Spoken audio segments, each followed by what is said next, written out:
Life कितना change हो सकता है सिर्फ एक काम किया जाए, सही बातों पे ध्यान दिया जाए। आपको पता है जीवन बहुत खूबसूरत बन सकता है अगर हम अपने लाइफ में एक डिसिप्लिन रखें। बोलिए डिसिप्लिन। बहुतों को सुबह उठने का डिसिप्लिन है, दुआ का डिसिप्लिन है, गार्डन में घूमने का डिसिप्लिन है, पर बहुत कम लोग हैं जो सोचने के डिसिप्लिन में चलते हैं कि मन में आने वाली हर बात को मैं अपने अंदर न रख के उसे निकाल दूं। मैंने रायपुर में जब मैं वहां पर था तब मैंने एक वचन पढ़ा जो मुझे बहुत ही अच्छा लगा और मुझे लगा कि मुझे ये कलीसिया के साथ शेयर करना चाहिए। आपने देखा जब इज़राइल के लोग मिस्र से लेके कनान जा रहे थे तब बाइबल कलाम पाक कहता है, परमेश्वर का वचन कहता है कि एक ऐसी जगह पर आई जहां पर उन्हें पानी नहीं मिला और पानी न मिलने के कारण जब उनका गला सूखने लगा तो वो इरिटेट हो गए और इरिटेशन में आके उन्होंने मूसा को बहुत ही उल्टी सीधी बातें कही। और आप सब सदैव जानते हो जो व्यक्ति परमेश्वर के साथ चले अगर उसके खिलाफ कोई कुछ करेगा तो उनकी ओर से खुदा लड़ता है। You know very well.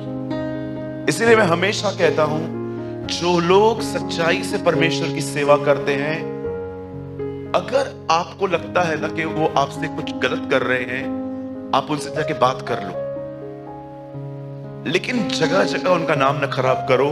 मैं आपको सच कहता हूं परमेश्वर आपसे व्यवहार करेगा। ये मैं नहीं कहता हूं, ये परमेश्वर का वचन कहता है। यू नो इज़राइली जो थे वो परमेश्वर के खिलाफ बहुत कम, उसके दास के खिलाफ बहुत कुछ करते थे। एक दिन जब वो मिस्र से लेके कनान जा रहे थे, एक ऐसी जगह आई जहां पर उन्हें पानी नहीं मिला, उनका गला सूखने लगा और इरिटेशंस में आके इरिटेट होके उन्होंने मूसा को कहा, बहुत ही उल्टी सीधी बातें कही। तब प्रभु ने उन्हें दंड देने के लिए लिखा है बहुत ही जहरीले सांपों को भेजा और ऐसा लिखा है एक ही दिन में 21,000 मर गए। और जानते हो मरने के बाद क्या हुआ? मूसा को तरस आया इन लोगों पे, ये कैसे लाशें गिर रही हैं। इतने सारे 21,000 समझते हैं आप? 21,000 it's not a small amount. You know उसके बाद जब मूसा ने खुदावन से कहा कि प्रभु इन्हें ठीक कर, परमेश्वर इनको डायरेक्ट हील कर सकता था, लेकिन फिर भी परमेश्वर ने उन्हें एक बात कही, एक काम करो, एक लकड़ी लो, उस पर पीतल के सांप को चढ़ाओ और जो कोई उसे देखेगा वो शिफा पाएगा, वो चंगा हो जाएगा। क्या आपने ये मिरेकल देखा? जब उन्होंने वहां ध्यान दिया जहर ने काम करना बंद कर दिया। Wow amazing. जैसे उन्होंने उस क्रूस को देखा, जो जहर ऑलरेडी बॉडी में था, उस जहर ने अपना जहर छोड़ दिया, वो एक नॉर्मल लिक्विड बन गया। मैं जब ये पढ़ रहा था मैं प्रभु से कह रहा था, प्रभु ये सारे इंसिडेंट्स, जैसे कि जॉन अपने गॉस्पेल में कहता है बहुत सारी बातें हम लिखना चाहते थे पर खुदा ने हमें अलाउ नहीं किया। अगर हम वो एक एक बात लिखते तो एक ऐसी किताब बन जाती जो सारे संसार में नहीं समाती। तो सोचो खुदा ने लाखों बातें अलाउ नहीं की, ये बातें परमेश्वर ने क्यों अलाउ की कि हम पढ़ें? आपको परमेश्वर समझाना चाहता है बहुत कुछ भीतर और बाहर बदल जाएगा। अपने ध्यान को ट्रेन करो इन दिनों में। आप किसके पास से बैठे हो ना और वो यहां वहां की बात कर रहा है, कुछ मत कहो उसको, बोलने दो उसको जो बोलना है। आप अपने आप को ट्रेन करो कैसे माइंड डाइवर्ट किया जाता है, बोलता रहे।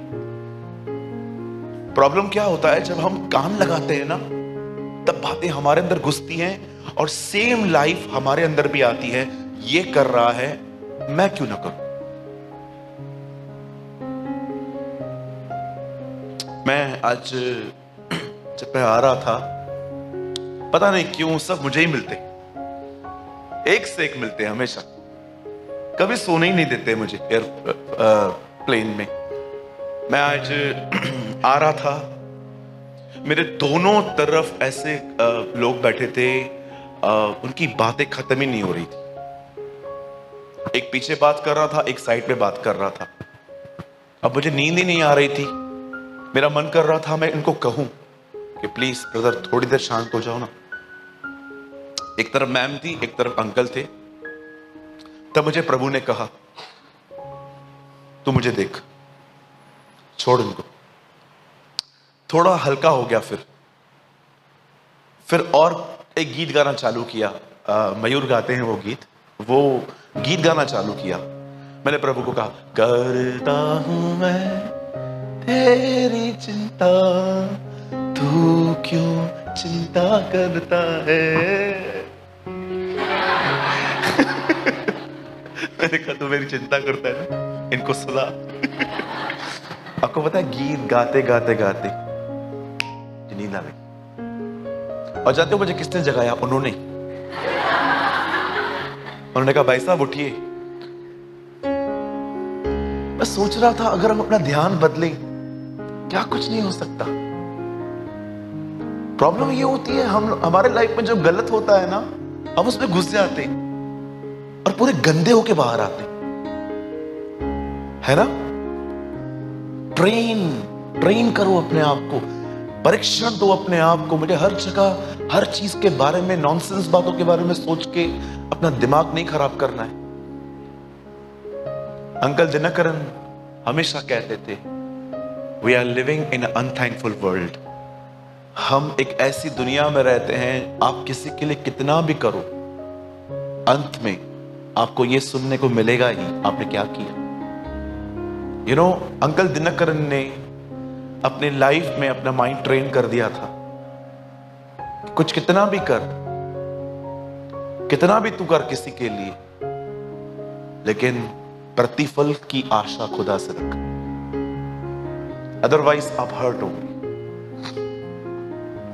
मुझे ये वचन बहुत अच्छा लगा कि जहर लिक्विड बन गया।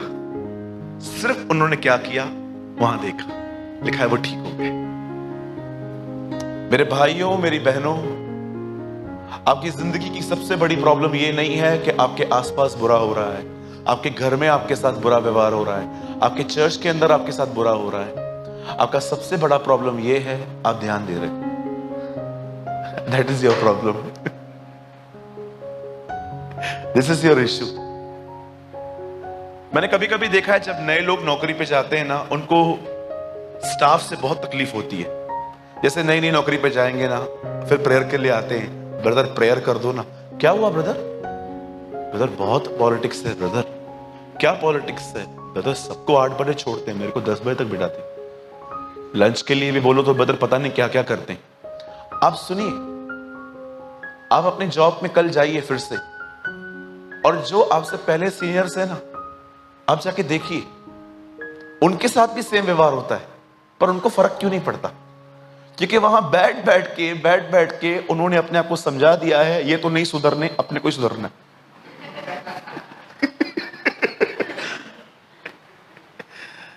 मैं जहां पर नौकरी करता था ना, मुलुंड में, मेरे बॉस बहुत ही प्यारे थे, गाली के सिवा बात ही नहीं करते थे, बहुत प्यारे थे। उनको परमेश्वर ने इस्तेमाल किया हमें क्रूज पे चढ़ाने के लिए, या उनकी ये सेवा थी। वो सुबह सुबह आते थे, जो वाइफ गालियां देती थी वो सेम गालियां वो हमें देते थे जाके।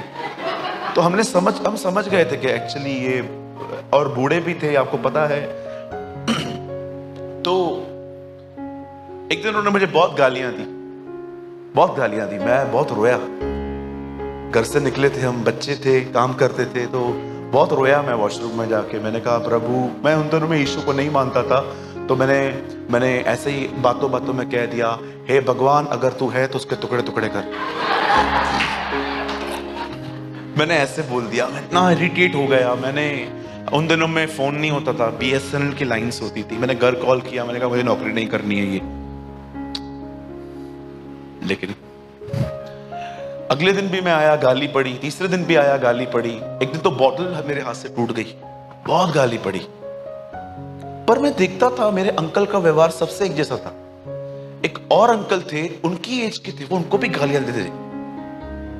एक दिन मैंने उनको बोला, अंकल आप कुछ बोलते नहीं हो। वो मुझे हंस रहे थे, बोलता है तू भी हो जाएगा ऐसे ही, कुछ दिन रुक जा।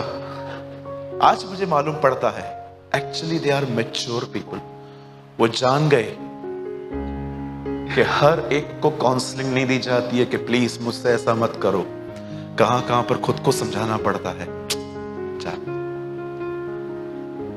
यू विल बी हैप्पी, आप खुश रहोगे, आप आनंदित रहोगे।